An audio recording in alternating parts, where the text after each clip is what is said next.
മണിപ്പൂരിൽ വിദ്യാർത്ഥി പ്രക്ഷോഭം ശക്തമായതോടെ കേന്ദ്ര ഗവൺമെന്റ് ചില കടുത്ത തീരുമാനങ്ങളിലേക്ക് കടന്നിരിക്കുന്നു എന്ന വിവരമാണ് പുറത്തു വരുന്നത്. ഇപ്പോൾ അവിടെ പോലീസിന് LMG അതായത് ലൈറ്റ് മോട്ടോർ ഗൺ കൊടുക്കാൻ തീരുമാനിച്ചിരിക്കുന്നു എന്നാണ്. ലൈറ്റ് മോട്ടോർ ഗൺ കൊടുക്കാൻ തീരുമാനിച്ചിരിക്കുന്നു. ആ ഗൺ ഉപയോഗിക്കാനുള്ള പരിശീലനം 21 ദിവസത്തെ പരിശീലനം തുടങ്ങിക്കഴിഞ്ഞു.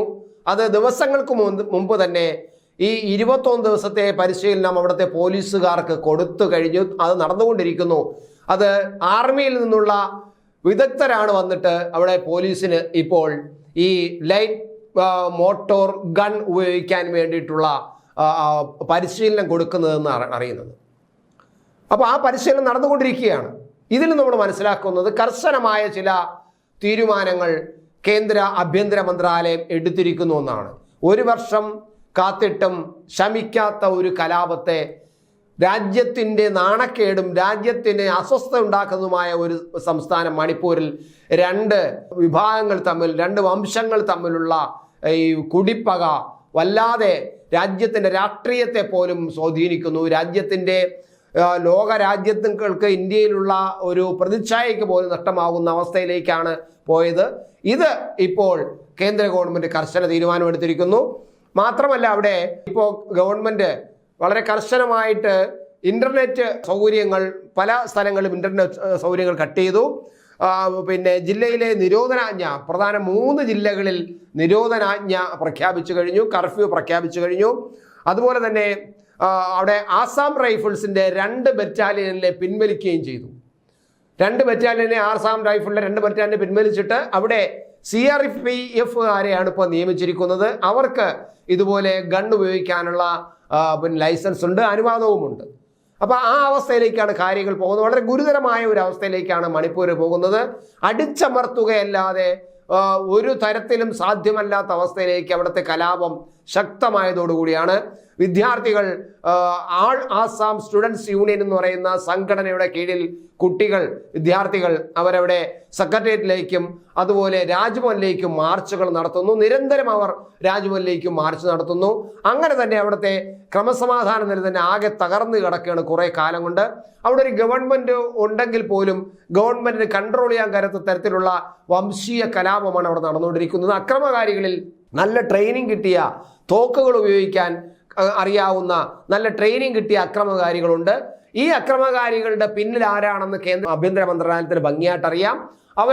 അത് കൃത്യമായിട്ടുള്ള ഇന്റലിജൻസ് വിവരങ്ങളെല്ലാം അവരുടെ കയ്യിലുണ്ട്.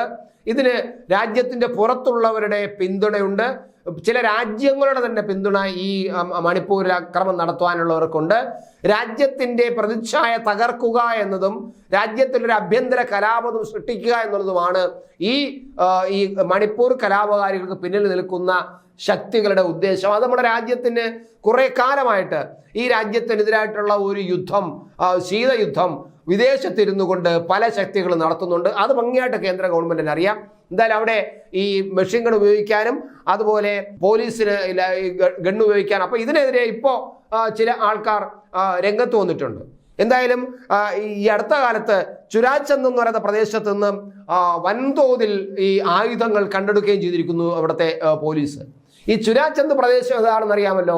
ചുരാചന്ദ് പ്രദേശമാണ് നമ്മുടെ ഒരു സമയത്ത് രാഹുൽ ഗാന്ധിയും പ്രതിപക്ഷ നേതാക്കളും അവിടെ പോയി ജനങ്ങളെ കണ്ടിട്ട്, അയ്യോ ഇവിടുത്തെ ജനങ്ങൾ ഇതാ ഗവൺമെൻറ് തകർക്കുന്നു, പിന്നെ എന്തും നിഷ്കളങ്കരായ ജനങ്ങളാണ് ഈ ചുരാചന്ദിലുള്ളവർ, എന്നിട്ട് അവർക്കെതിരെ പിന്നെ അക്രമം നടത്തുകയാണ് ഇവിടുത്തെ ഗവൺമെൻറ്റും മറ്റൊരു വിഭാഗം കൂടെ ചേർന്നുകൊണ്ട് എന്ന് പറഞ്ഞ് കേന്ദ്ര ഗവൺമെൻറ്റിനെയും കൂടെ പഴിച്ചുകൊണ്ട് രാഹുൽ ഗാന്ധിയും പ്രതിപക്ഷ നേതാക്കളും ചെന്നിരുന്ന സ്ഥലമാണ് ഈ ചുരാചന്ദ്. അവിടെ നിഷ്കളങ്കർ മാത്രം ജീവിക്കുന്ന, അവരനുഭവിക്കുന്ന പ്രയാസങ്ങളെക്കുറിച്ച് അന്ന് അവർ വളരെയധികം മാധ്യമങ്ങളോട് വിശദീകരിക്കുകയും ചെയ്തു. ആ ചുരാചന്ദിൽ നിന്നാണ് വൻതോതിൽ ആയുധങ്ങൾ, വളരെ വിദേശ നിർമ്മിതമായ ചില ആയുധങ്ങൾ പോലും കണ്ടെടുത്തിരിക്കുന്നത് പോലീസ്. അപ്പോഴാണ് ഈ പിന്നെ കേന്ദ്ര ഗവൺമെൻറ് എന്തായാലും കർശനമായ തീരുമാനമെടുത്തിരിക്കുന്നത്. അവിടെ നമ്മൾ പ്രതീക്ഷിക്കുന്നതിനേക്കാൾ വല്ലാത്ത ചില സംഭവങ്ങൾ ഉണ്ടായേക്കാം. അത് ബംഗ്ലാദേശിലുള്ള വിദ്യാർത്ഥികളുടെ കലാപം പോലെ വളർന്നു വരാതിരിക്കാനുള്ള ശ്രമമാണ് കേന്ദ്ര ഗവൺമെൻറ് എടുത്തിരിക്കുന്നത്. എന്തായാലും അവിടെ മെഷീൻ ഗൺ ഉപയോഗിക്കാൻ, അതിൽ മോട്ടോർ മെഷീൻ ഗൺ ഉപയോഗിക്കാൻ പോലും സൈന്യത്തിന് പോലും കൈവയ്ക്കാൻ അനുവാദമില്ലാത്ത തോക്കാണ് ഇപ്പോൾ മണിപ്പൂരിൽ പോലീസിന് ഉപയോഗിക്കാൻ അനുവാദം കൊടുത്തിരിക്കുന്നത്.